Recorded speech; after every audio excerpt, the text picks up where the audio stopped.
sa liblib na bahagi sa probinsya ng Benguet. May isang barangay na kung saan dito matatagpuan ang mga bundok at talon ay nagkukubli sa mga ulap.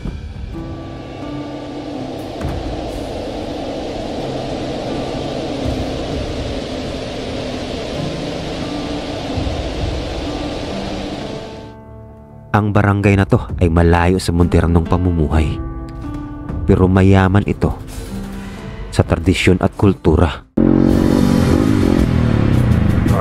Mga par, 360 overlooking view. Ganda. Para marating ang barangay na to ay dadaan ito sa matatarik at madudulas na kalsada.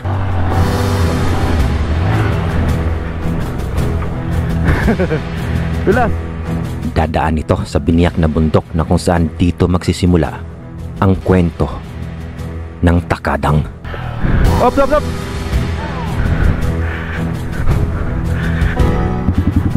Nakakalula mga par. Kitang kita dun sa kabilang side yung aakyatin na mataas. Ang barangay ng Takadang ay matatagpuan sa bayan ng Kibungan na parte ng probinsya ng Benguet at may taas na elevation na 1,587 meter above sea level.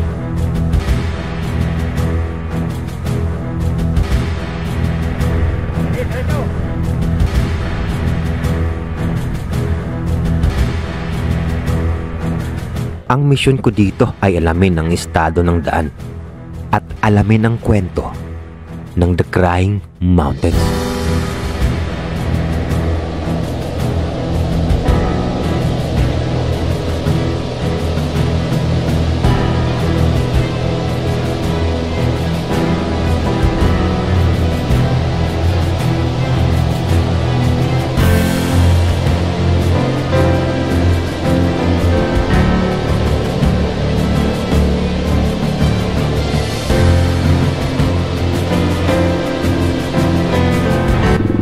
Finally mga par, dito na ako sa Takadang.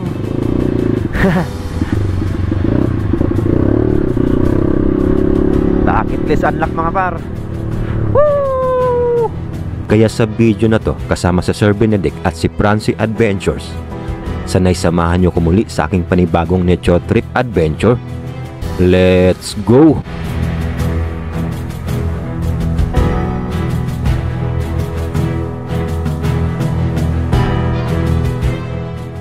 What's up mga par, and andito kami ngayon sa Alilim, Ilocosur, and kasama ko ngayon si Francie Adventures. Ayan. Bali, bumiyahe kami ng 7 hours mga par mula sa San Fernando, Pampanga.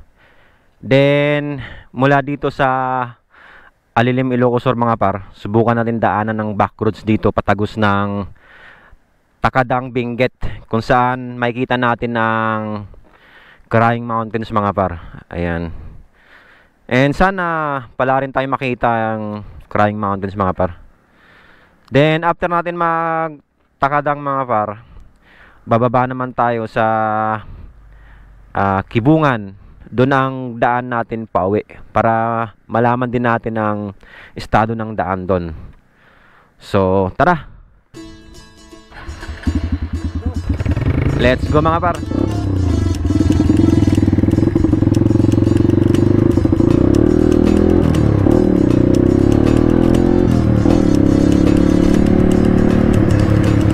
Time check mga par is 1:00 ng hapon.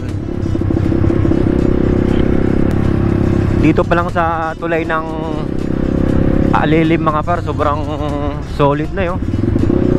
Ang ganda ng ambience dito.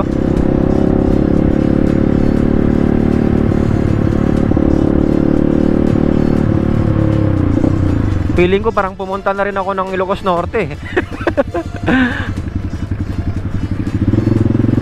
Sobrang haba ng biyahe papunta dito mga par. Pero ito talaga yung pinunta ko dito mga par, ang masubukan daanan ng backroads mula dito sa Alilim, Ilocosur, tagos ng Takadang, Benguet.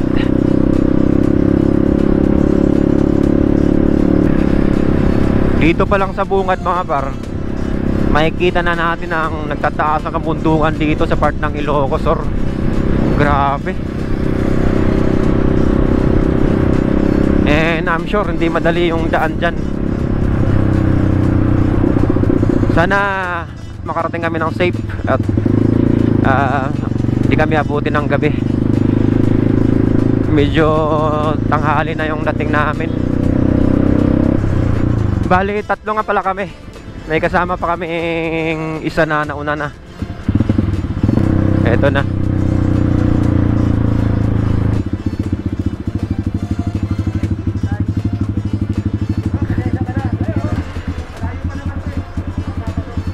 Ayan mga par, nakita na namin si Sir Benedict mga par. Let's go.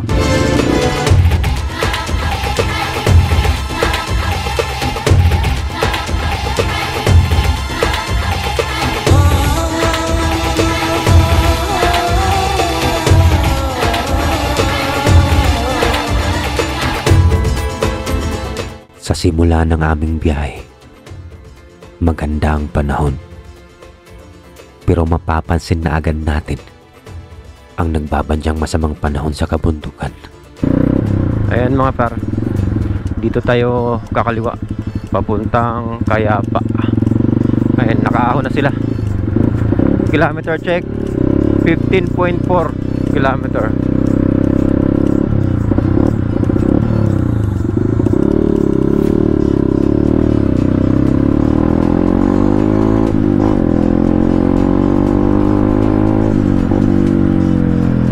Avoid this power, Luzon Hydro Corporation.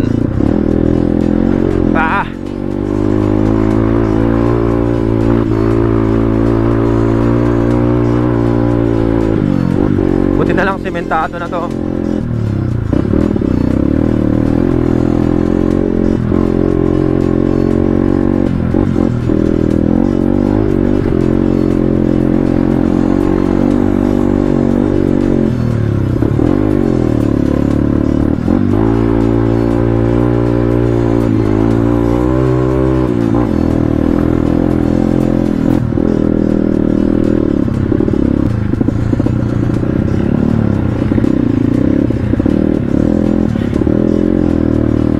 Sementado siya mga par, pero may kadulasan dahil sa mga lumot.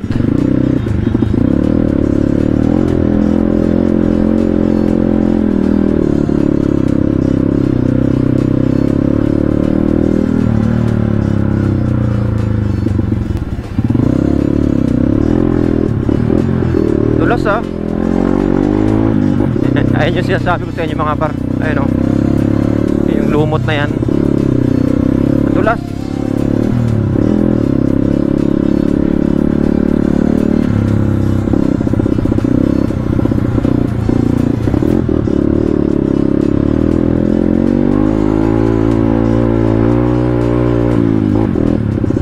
Grabe yung ano dito ah.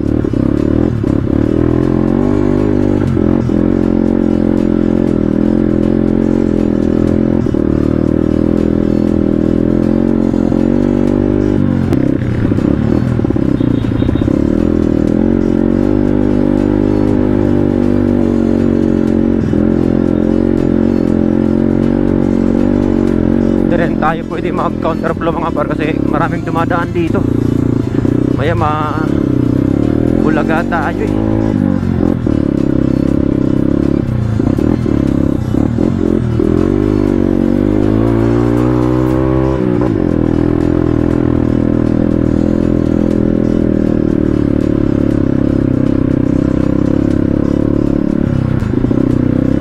Oh, patarik ng patarik mga par. Oh.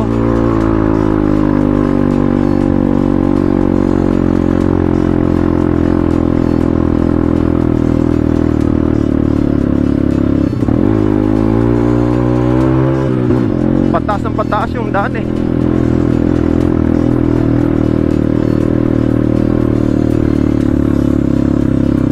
Ayan, ito na yung pinakasamit siguro ng bundok. Ayan, pababa na. Ito na yung pinakatuktok ng bundok.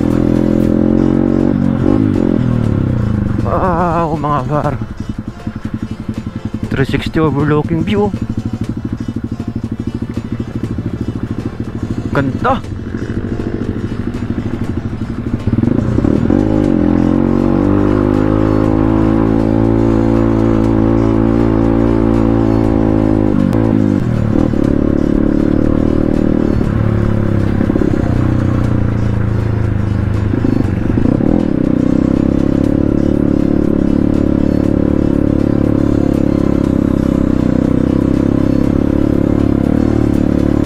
Malamig na dito.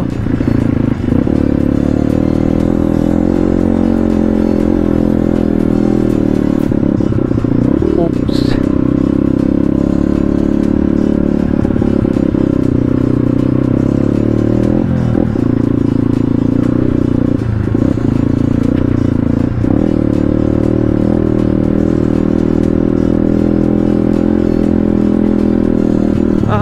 Meron pala talagang mga nakatira dito mga par. Yan o. Alilim, Sugpon, Balawan. Welcome to Sitio Bilig. Ito yung boundary nila. Ito yung Bakon Benguet na to. Ito, Ilocosur. Yang, itong bilig na to, Bako na yan.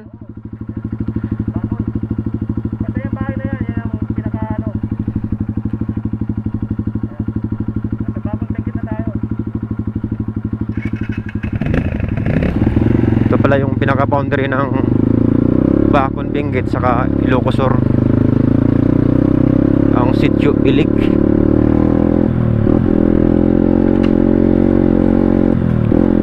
Bali itong Sitio Bilig is parte na ng Bakon Benguet. Ito, ayun o, Bilig, Kayapa, Bakon Benguet. Kilometer check mga par, 19.7 kilometers. And pababa naman kami. Kanina paahon, ngayon pababa naman.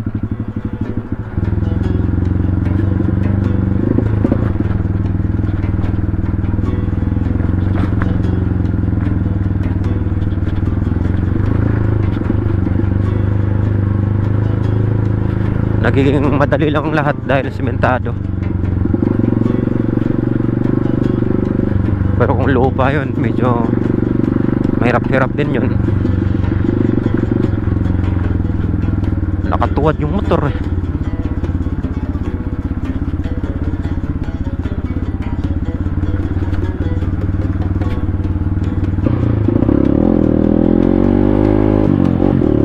Alas 2 pa lang ng hapon, nakayakap na yung mga ulap sa mga bundok eh.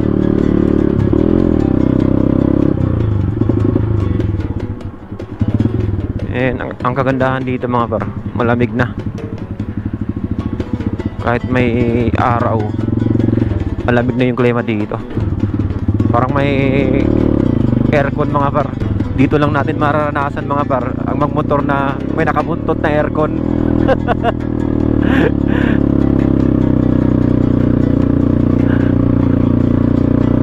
Sarap pagmotor dito eh, lamig eh.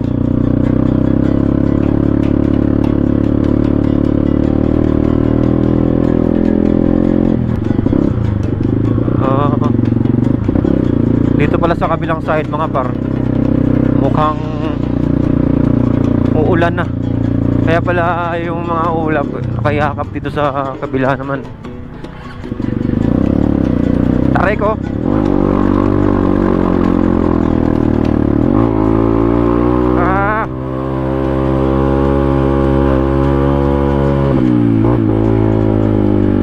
Tapos biglang liko.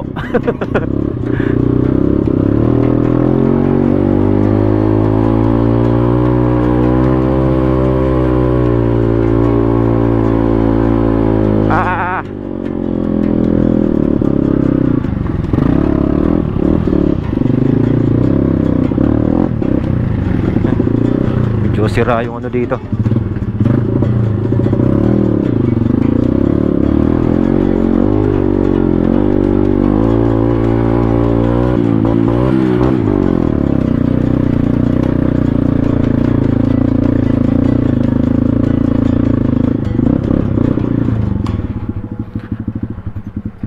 Mukhang dito na mag-uumpisa mga par ang trail na lupa na talaga. Kilometer check 25.7 kilometer mga par.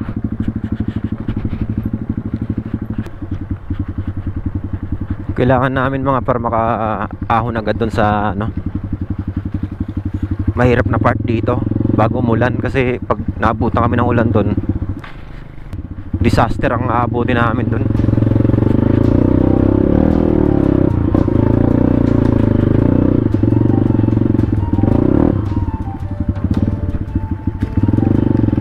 Tapos dito mga par, ayun, may crossing talaga. Ayun, may diretso, may pakaliwa, may pakanan. Sa pakanan kami mga par. Dito tayo sa kanan.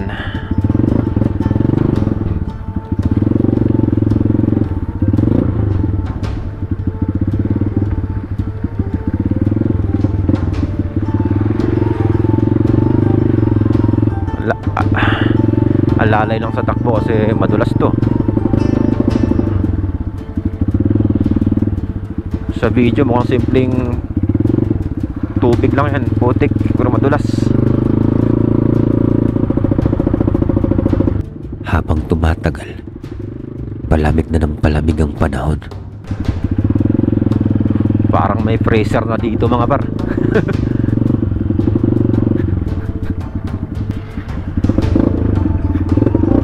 Thank you po.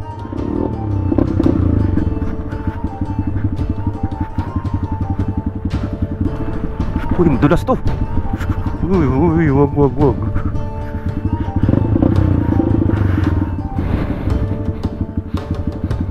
And dito na mga par, magsisimula ang pinaka final assault ng trail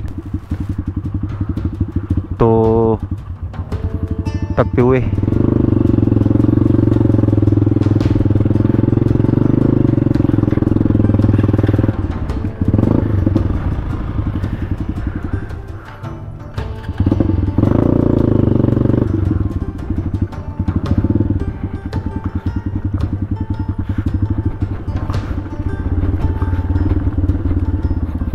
Dito ay nagsisimula na pumatak ang ulan.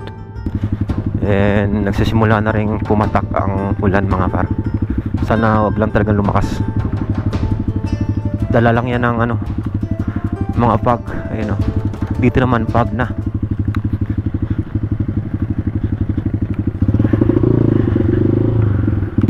Basta wag lang lumakas kasi meron pang part na mahirap dito.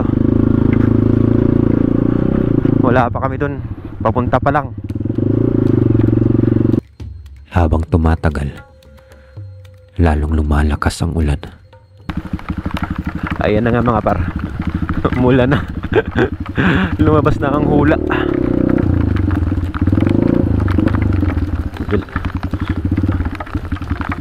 Delikado to mga par, madulas dito eh.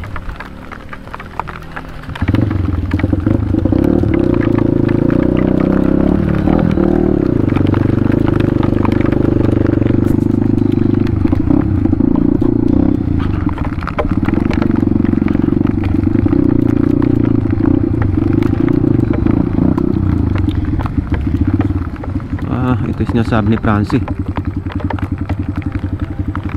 Babato nga.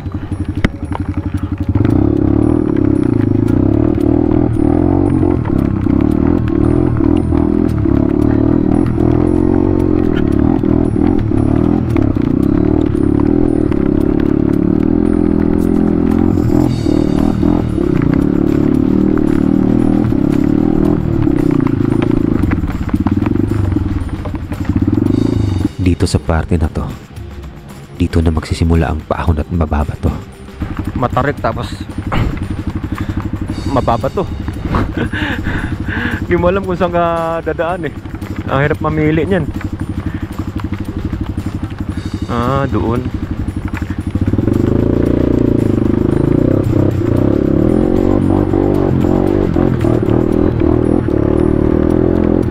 Ops. Huwag mong bigayan yung clutch, huwag mong bigayan yung clutch. Huwag mong bigayan yung clutch. Dito ay nahirapan na si Sir Benedict na makahon dahil sa dulas ng daan. Ayan na.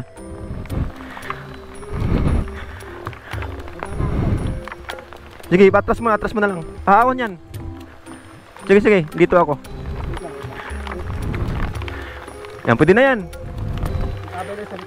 Oo. Sige. Primera. Sige. Sige. Oh, tuloy. Nice. Dito ay mas lalong lumakas ang buhos ng ulan.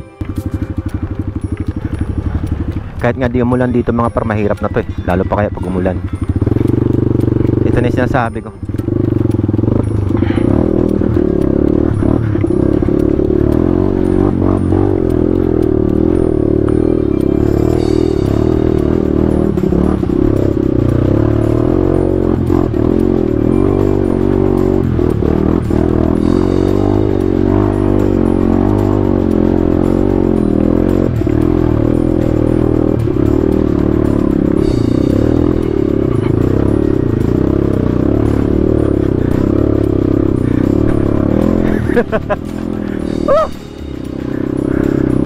Matindi. And buti nakaahon kami lahat ng maayos doon. Ang kasunod na parte ay parang ayaw na umahon ng mga kasama ko. Bukod sa sobrang tarik, mas madulas pa.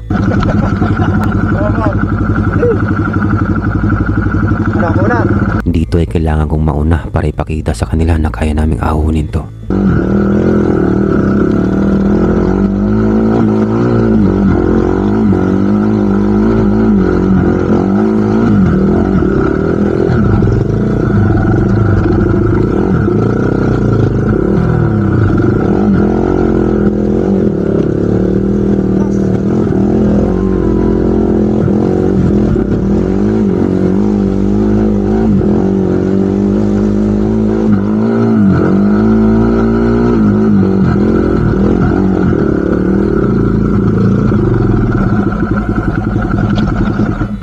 Kailangan ko muna silang lalayan to.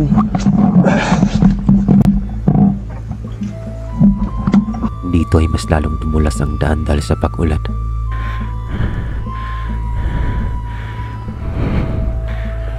Ops.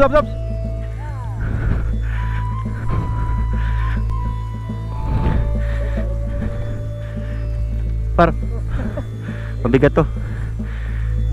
Hindi, yung bike.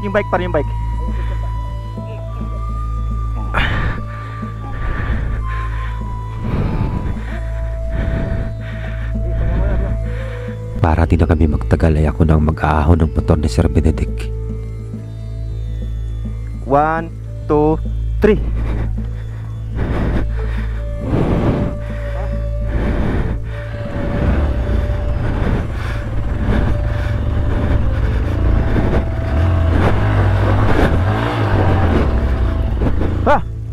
Habang minamaniho ko ang motor ni Sir Benedict, dito ay napansin ko na sobrang dulas ng gulong ng kanyang motor. Kaya pala siya nahihirapan.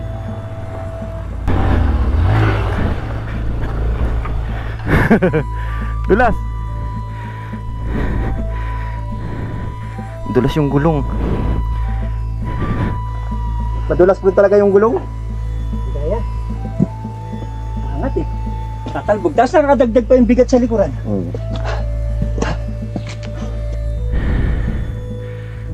Sige.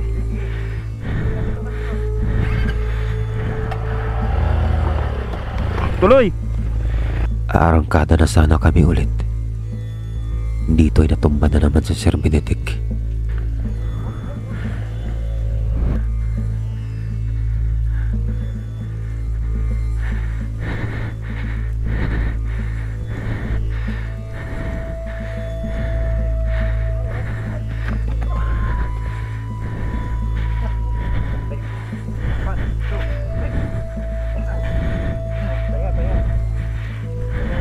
Pag nagtagal pa kami dito, sigurado aabuti na kami ng dilim. Kaya kailangan na namin makaahon sa matarik na to.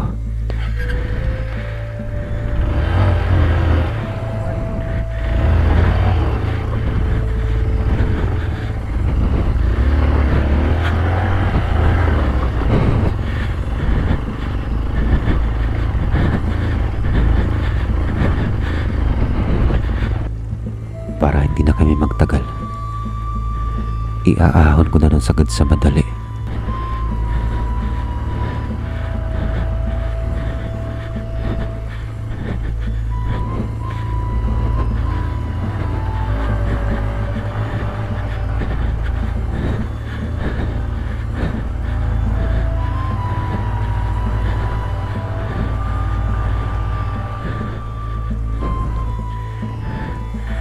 Siguro naman okay na dito.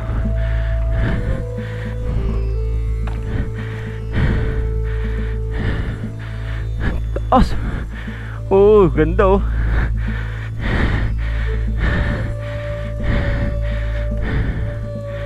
Wow. Look at that.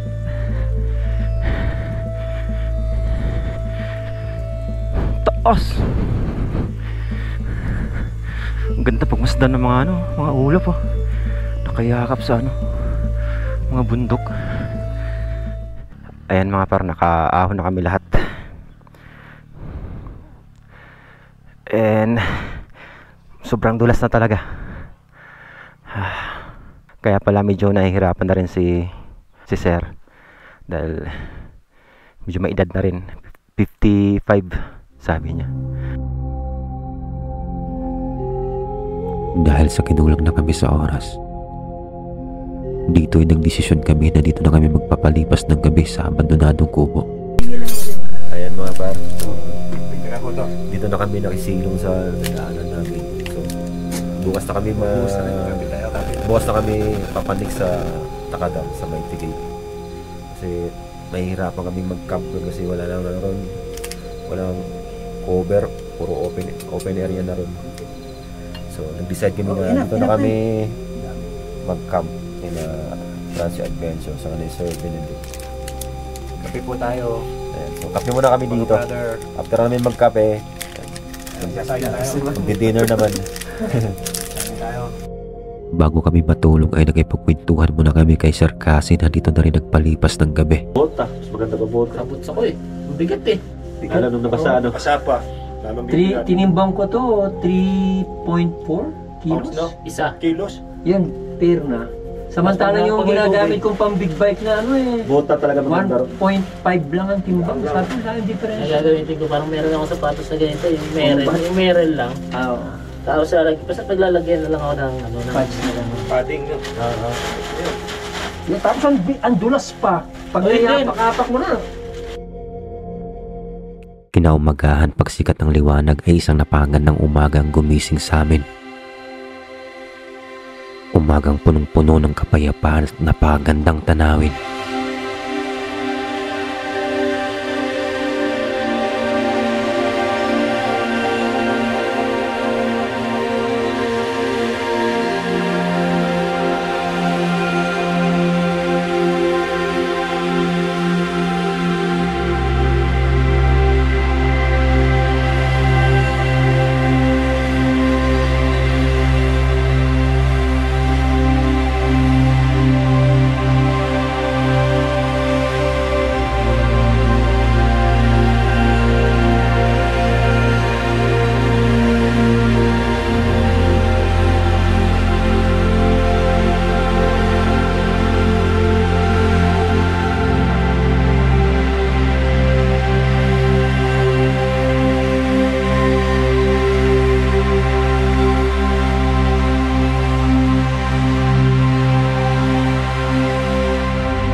Sobrang tindi.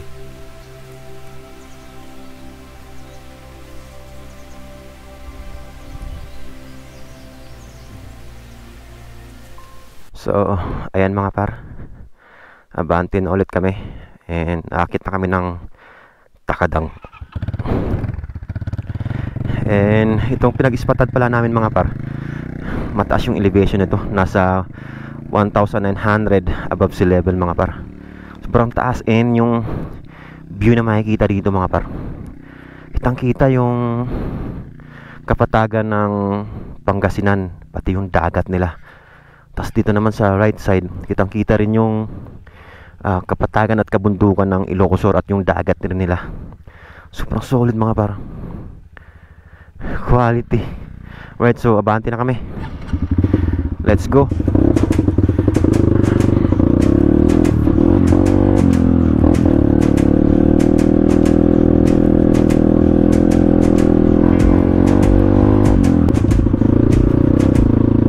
Dito part mga par is medyo okay na yung daan. Rough road siya pero manageable. Kahit mga scooter kayang-kaya na dito eh. Yung mga entry lang talaga ang medyo mahirap.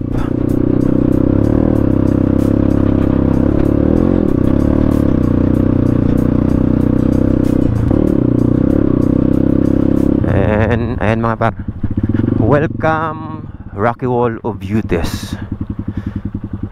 Rocky Wall of Utes, Takadang, Kibungan, Benguet. Ayan mga par, andito pa yung sticker ni Jeric Pio. So magdidikit din ako mga par.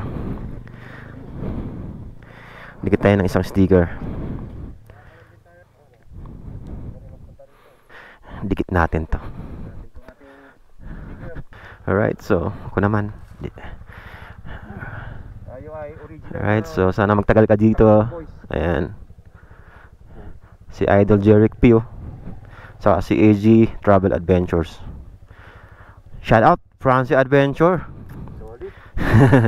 Alright, so diretso na kami ng Takadang mga par. Alright, so abante na ulit kami mga par.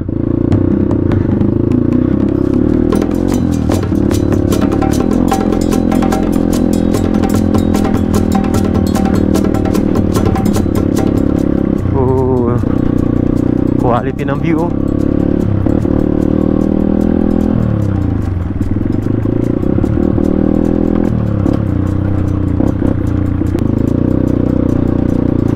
Ang kagandahan lang ngayon mga par, sumikat na yung araw. Siguro tuwing hapon talaga ang ulan dito.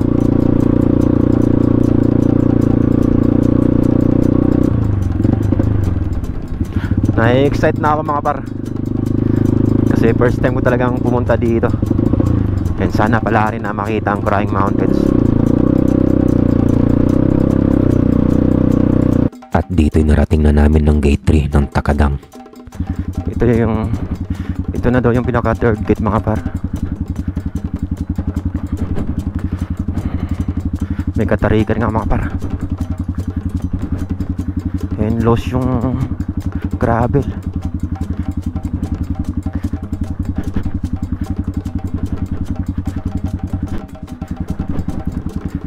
Sa kuha ng drone mga par, mukha lang mababa yung pagkakabiyak, pero ayun mga par, sobrang taas ng batong binik nila.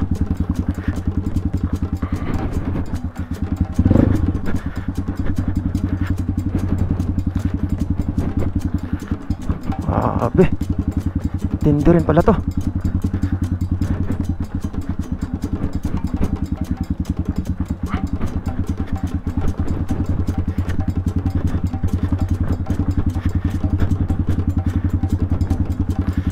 Los gravel nga. Yun na. Kalula mga par. Kitang kita dun sa kabilang side yung ano.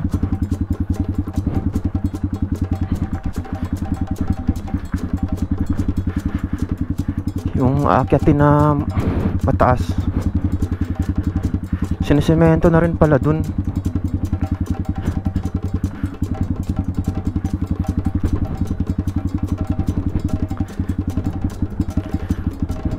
Tarik, buti na lang talaga. Ganito na, sinemento ng ibang part.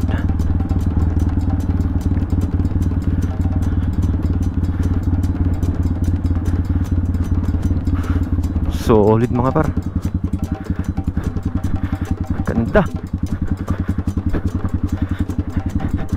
Ito na yung pinaka famous na Mighty Gate mga par. Tandahan na ako para safe.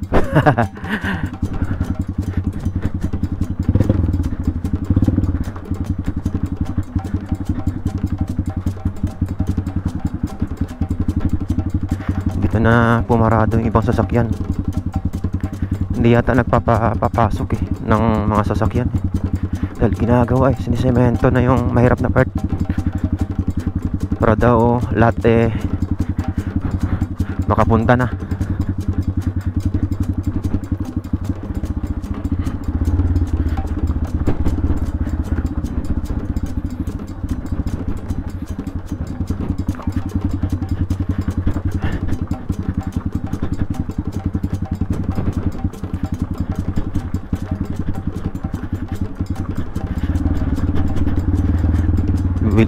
Bibilisan ko ng konti kasi baka malubat yung drone ko. Hindi pa ako maabot sa taas malubat na.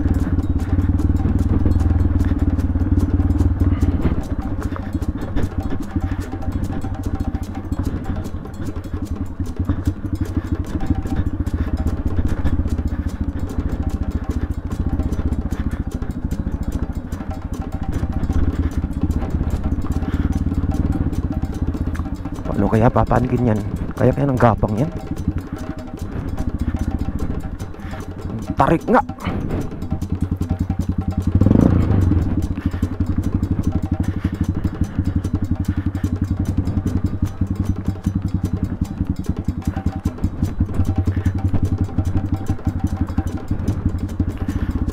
Grabe oh. Tarik. Diyos ko. Grabe palang tarik sa personal mga par. Sa mga video mukhang hindi matarik, pero pag sa actual mga par, grabe.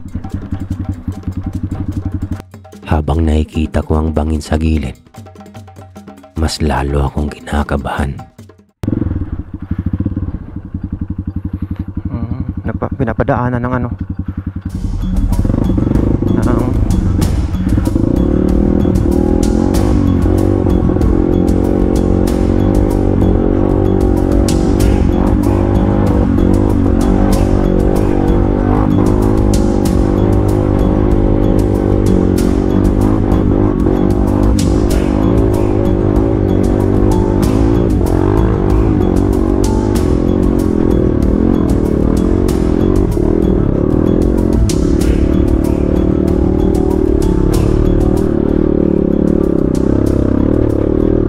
kaya naman, kaya gapang.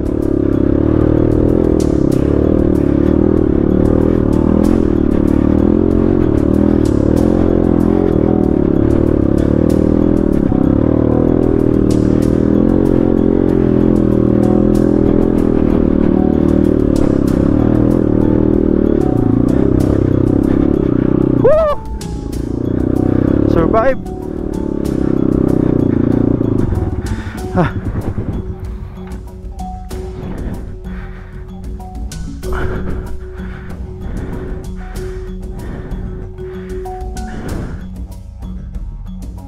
Habang inaahon ni Sir Benedict ang dinadaanan ko, dito ay muli na naman siya natumba.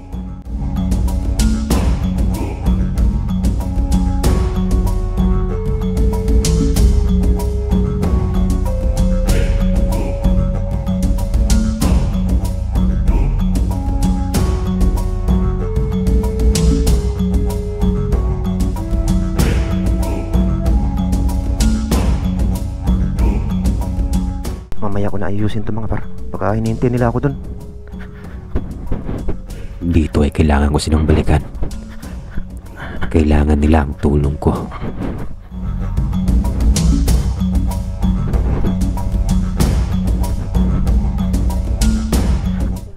Puto lang din. Dami kasing harang dyan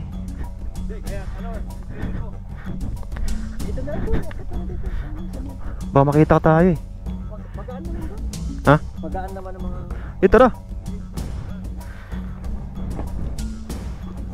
Yakit mo talaga dyan sa ano? Oh, sige na natin. Bro, anong plano? Wag dun.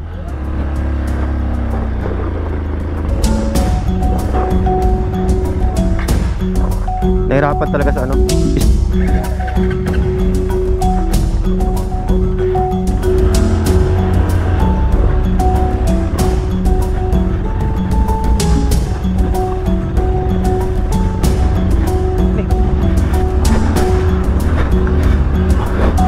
Oh.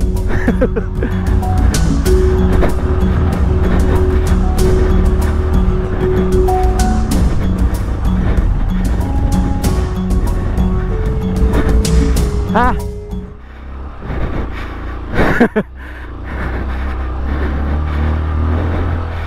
Ayan.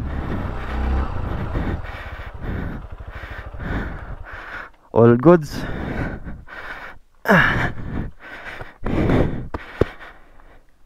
Wala siyang pangalan eh.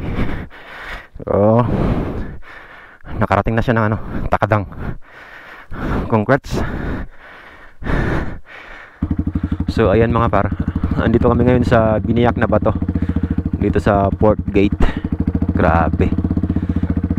Sobrang ano mga par, sobrang epic ng experience dito. And isama nyo to sa mga bucket list nyo. Napakaganda mga par, napakaganda ng lugar. Sobrang quality talaga. And yung experience na makadaan sa mga daan nila dito na sobrang tatatarik, sobrang solid. So ayan mga par, nauna na sila. Let's go.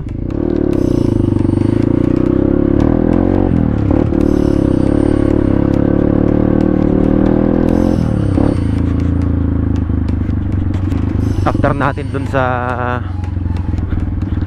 rocky wall na matatarik, dito medyo okay na. Ayun yung mga bundok dito mga paro. Talagang mga ano siya eh, mga batoy oh, ayun oh. Tapos may mga falls pa. Pero abante pa tayo mga paro. Doon tayo mismo sa Takadang. Bago kami dumating sa sentro ng Takadang, dito ay namangha ako sa mga bundok nila. Ang gaganda ng bundok dito. Parang Chocolate Hills eh.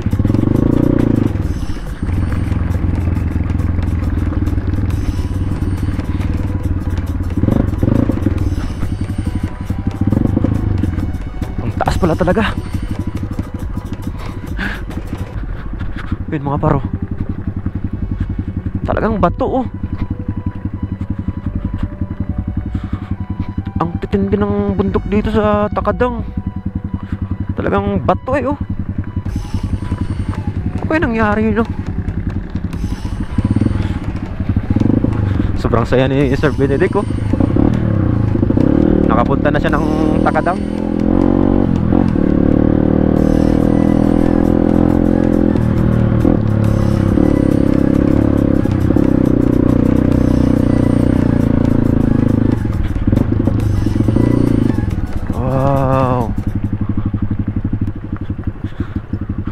Yun na yata yung pinaka Takadang mga par. Ayan o.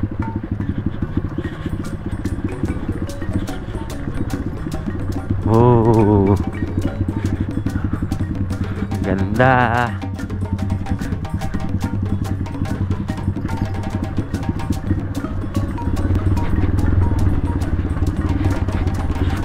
Bangin pala itong nasa kanan ko mga par. Kaya nagsisimula na rin magpag yung bundok. Ganda dun oh, yung ano, yung mga rice terraces nila dito. Finally mga par, dito na ako sa Takadang.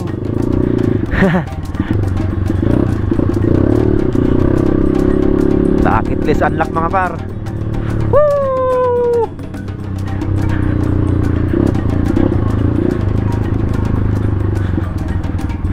Napaka majestic ng bundok nila. Solid.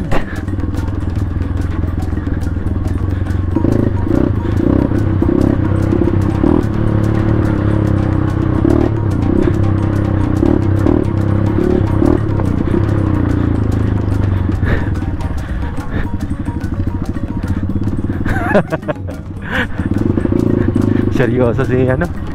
Si Sir? Si Sir Benedict mga par, retired na PNP. Ini-enjoy na lang niya yung retirement niya. Ayan. Andito na tayo mga par sa mismong Takadang. Ayan, may mga tao na dito.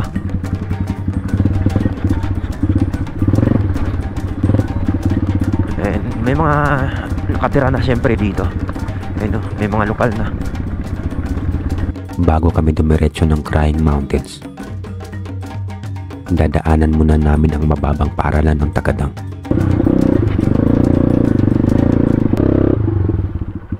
Ayan mga para. Andito na kami sa pinaka school ng Takadang mga para. Kung saan dito homestay yung mga ibang turista.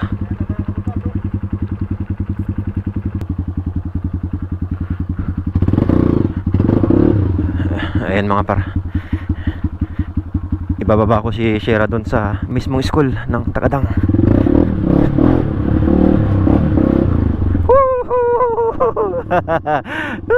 Bucket list and leg.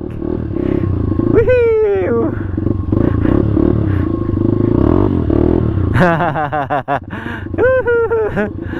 Let's go.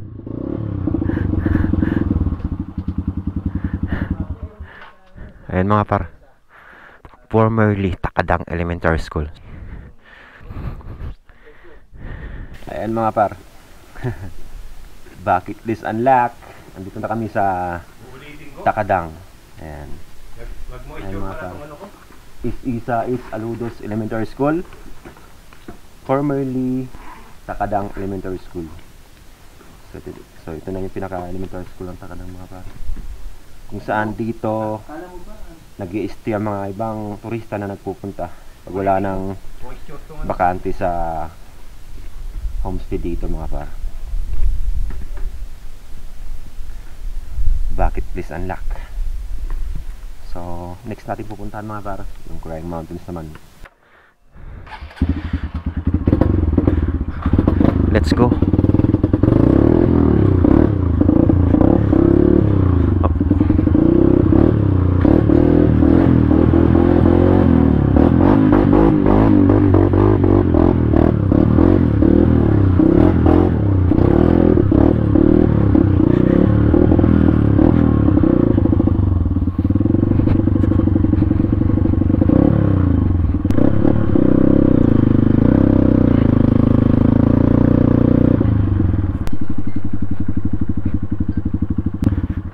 Dito mga paro, kitang kita yung ano, rice terraces nila. Ayan mga par, andito na kami sa spot kung saan makikita natin ang malapitan ang mga waterfalls. Ayan o, talaga namang Crying Mountains talaga mga par.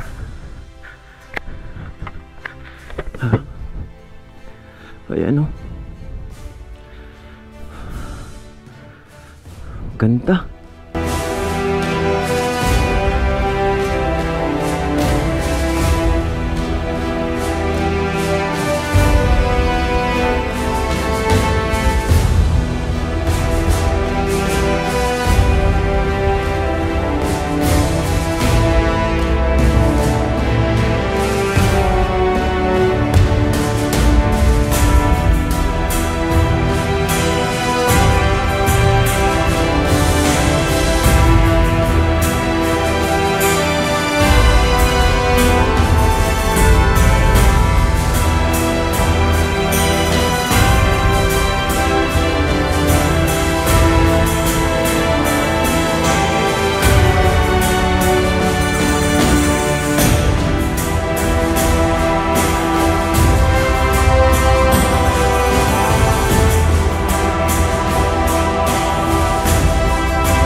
Kanta.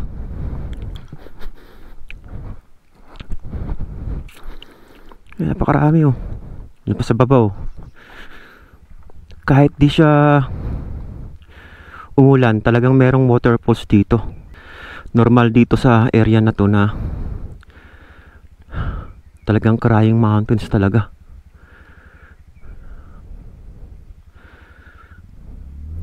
Sobrang ganda mga par. Talagang sulit yung punta. Talagang sulit na makita to ng personal mga par. Hindi lang yung napapanood lang natin sa YouTube or kahit anong social media. Mas maganda personal natin na makita mga par. Puntahan nyo to ng personal. Iba. Sobrang iba mga par sa personal pag nakita nyo to. Nakakawala ng pagod. Grabe. Tapos yung malawak na palayan nila. Imagine mga par. Hindi madali magtanim dyan dahil ang tatarik nyan. Tapos yung pagitan nyan mga par, bangin. Grabe. Talagang ano to inukit ng kasaysayan yung lugar na to. So pauwi na kami mga par. Bali ang daan namin is sa Kibungan na. Alright, so let's go.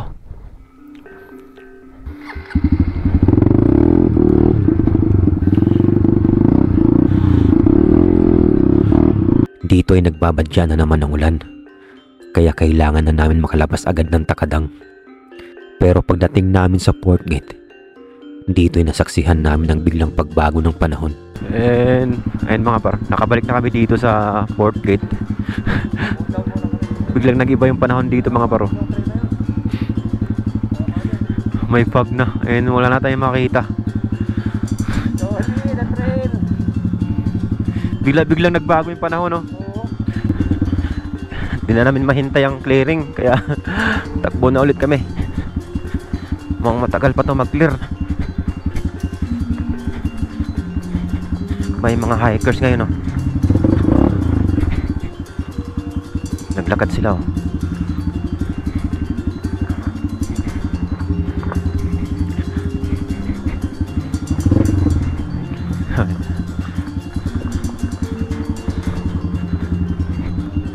Saan ano nyo? Sa crying?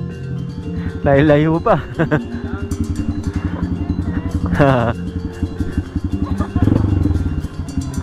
Thank you.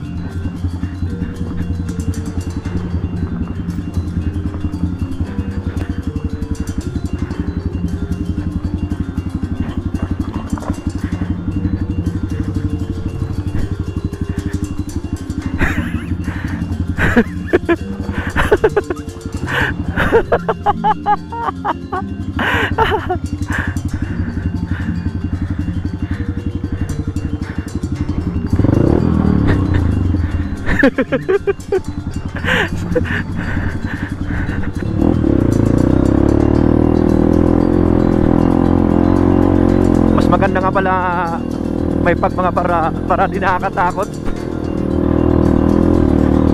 Pag nakikita mo to, sobrang tarik din to eh. Pero dahil ka sa pag hindi ka matatakot.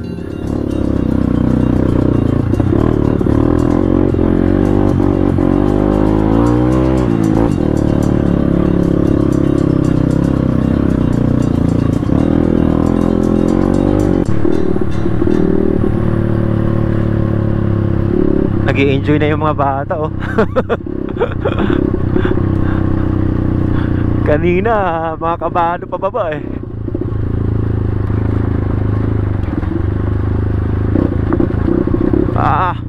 Sobrang kapalabag. Wala na makita, oh. Alright mga par. So, dito, kakanan na kami. Itong diretso, yan yung dinaanan namin. Patagos naman ng Alilim. Diyan kami nang galing mga par. So dito mga par, dito kami sa kanan. Ito na yung Kibungan, labas ng La Trinidad Benguet. Iba na yung klima dito.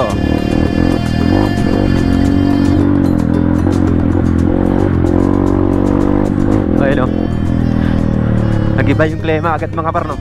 Simula sa pagliko namin, masasabi kong mas okay ang daan dito.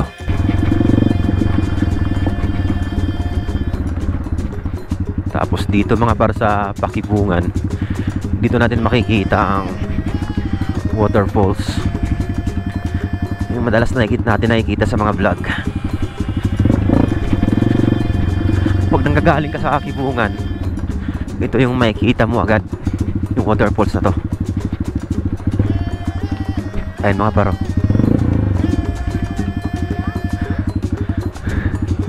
Yan. You know?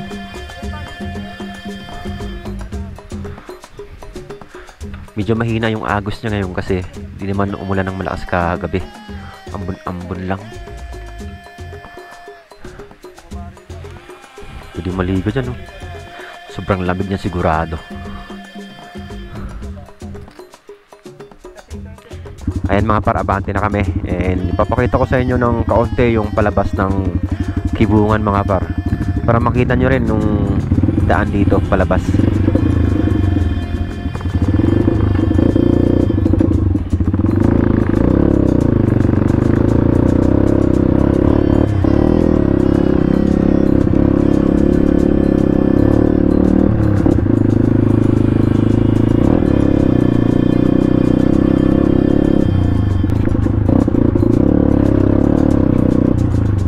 Dito part mga par, kayang-kayang panigin ng scooter.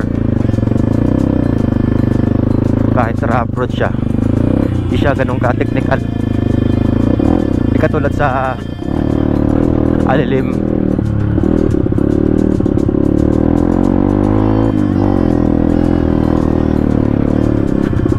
Dito parang backroads lang. Ito pala yung sinasabi nila dito. Maganda rin yung nakikita nga dito mga par. Yun o. Ibang level din.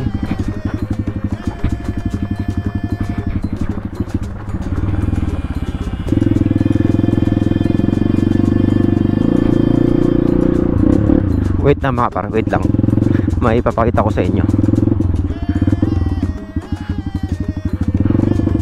Ayan mga par. Ganda ng bundok, no?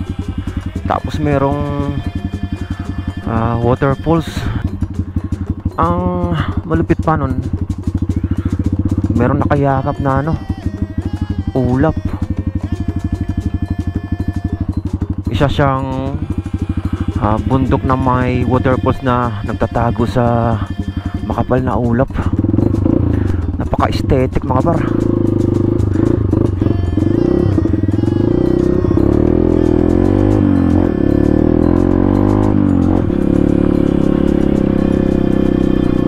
Tapos dito mga par, madadaanan na natin dito ang mga taniman ng gulay nila dito. Makaganda ng lugar nila, no?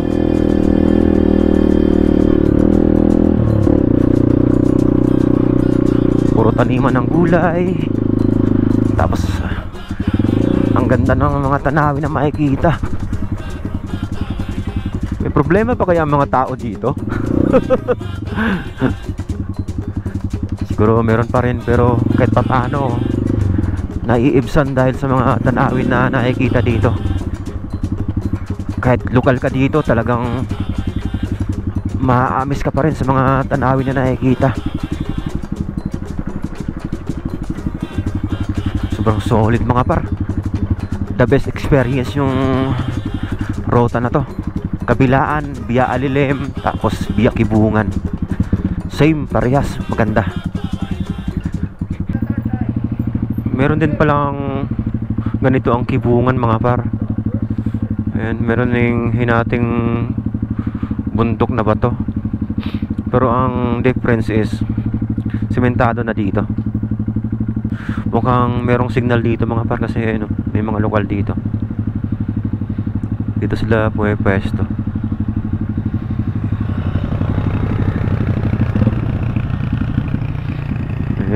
Ayan yung kaibahan mga par sa Kibungan at Alilim. pag nung kayo dumaan sa Alilim tapos scooter, ewan ko lang talaga, nasa inyo na yun. Pero masasabi ko mahirap doon. Then pag umulan, disaster talaga. Dito sa Kibungan mas madali, and talagang makakarating kayo sa Takadang. Ayan mga par, ayan, ito na yung pinaka boundary ng Kibungan. Tapos Kapangan na yata dito. Alright, ayan, so inabot na kami ng ulan. Bali mula doon sa paglabas namin sa trail mga par, around 30 minutes yung tinakbo namin dito sa boundary ng Kibungan. So masasabi kong ang Kibungan mga par is accessible sa mga scooter papuntang Takadang. Ayan, so dito ko natatapusin yung vlog ko mga par, and sana nag-enjoy kayo sa mga napapanood nyo. Right, so maraming salamat sa panonood. Peace out.